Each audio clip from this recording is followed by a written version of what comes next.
Bonjour. Dans cette vidéo, nous allons apprendre comment résoudre les inéquations du second degré.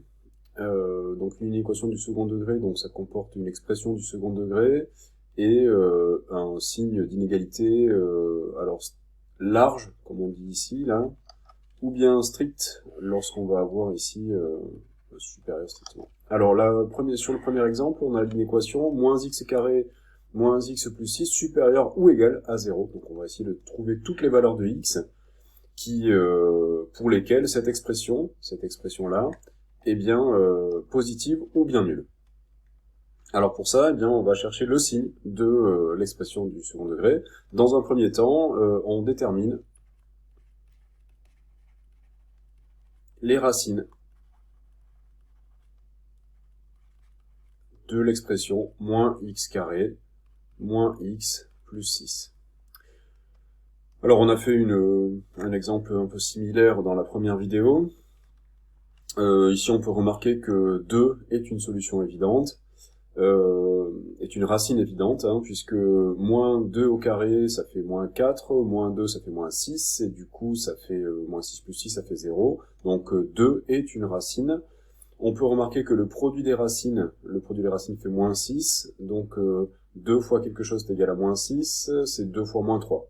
Donc 2 et moins 3 sont les racines. À partir de ça, on peut en déduire le signe de l'expression. Alors, pour présenter le signe, il est d'usage de faire ce qu'on appelle un tableau de signes. Donc, on va utiliser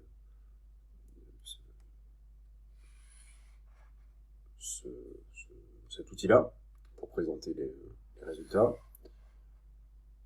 Hop, donc on fabrique un tableau qui a deux lignes et donc deux colonnes, une colonne qui sera les titres et une colonne qui sera le résultat. Donc dans la première ligne, on va décrire la variation des x. Donc, hop, les x se baladent donc sur R, donc deux valeurs qu'il faut faire figurer sur R, c'est moins 3 et 2, qui sont les deux racines.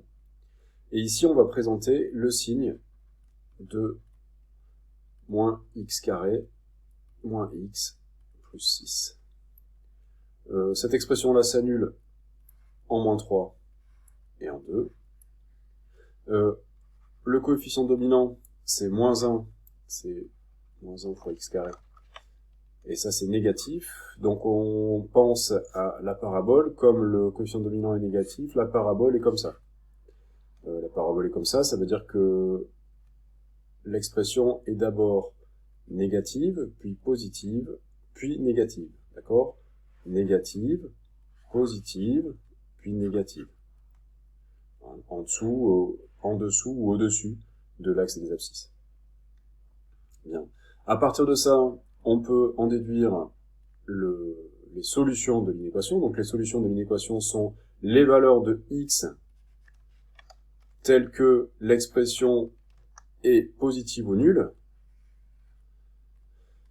Donc positive ou nulle, c'est entre moins 3 et 2, donc c'est l'intervalle moins 3, 2. Alors après, il faut réfléchir à savoir si l'intervalle est fermé ou ouvert. Comme ici, on cherche les valeurs pour lesquelles l'expression est positive ou bien nulle, on va prendre dans les solutions les valeurs moins 3 et 2. Les solutions de l'inéquation sont donc tous les nombres de l'intervalle moins 3, 2 fermés. Autre exemple, cette inéquation-là, 3x carré moins 5x moins 1 strictement positif. Donc on détermine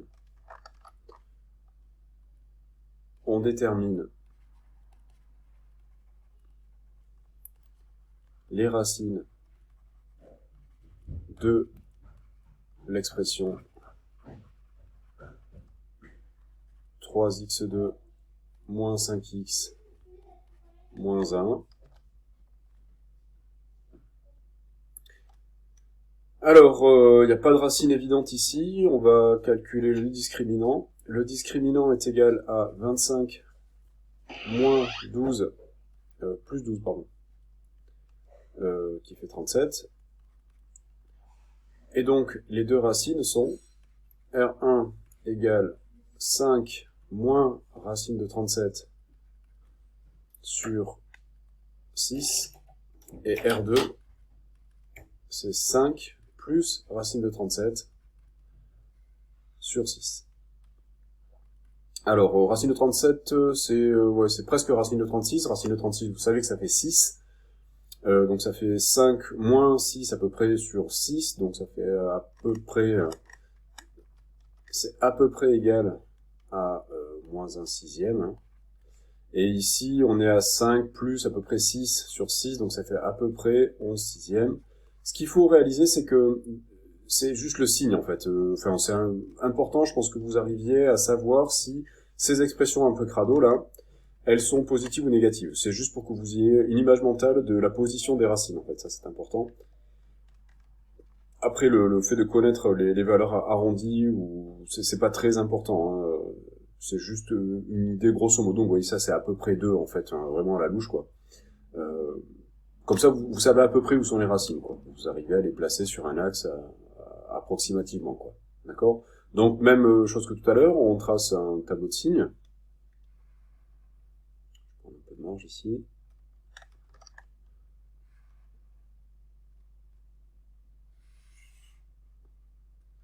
Voilà. On va fermer le tableau.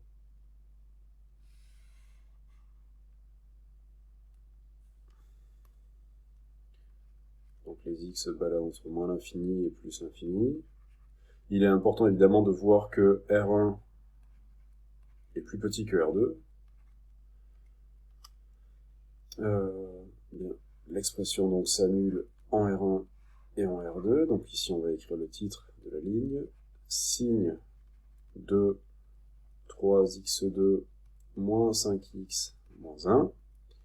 Le coefficient dominant A est égal à 3. C'est positif, donc la parabole est tournée vers le haut.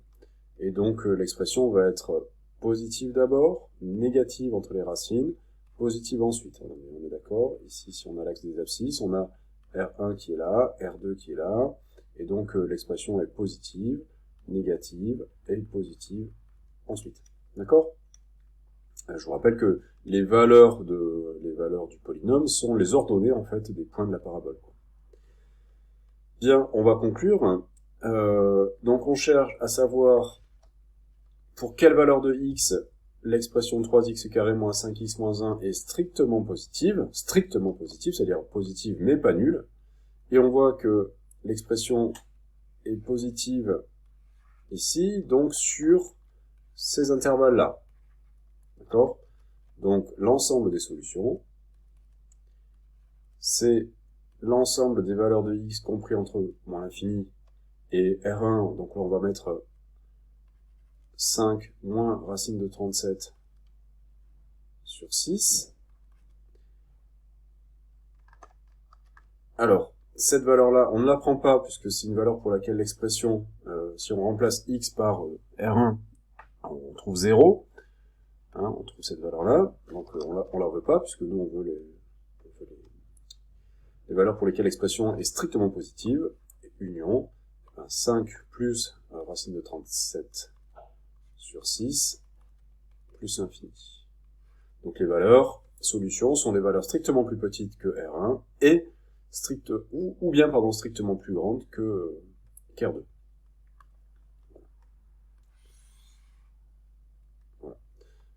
N'oubliez pas évidemment de bien vous ramener à partir des inéquations qui vous seront proposées dans les exercices, n'oubliez pas de vous ramener à des expressions, ou enfin des inéquations, qui sont des problèmes de signes, d'accord ?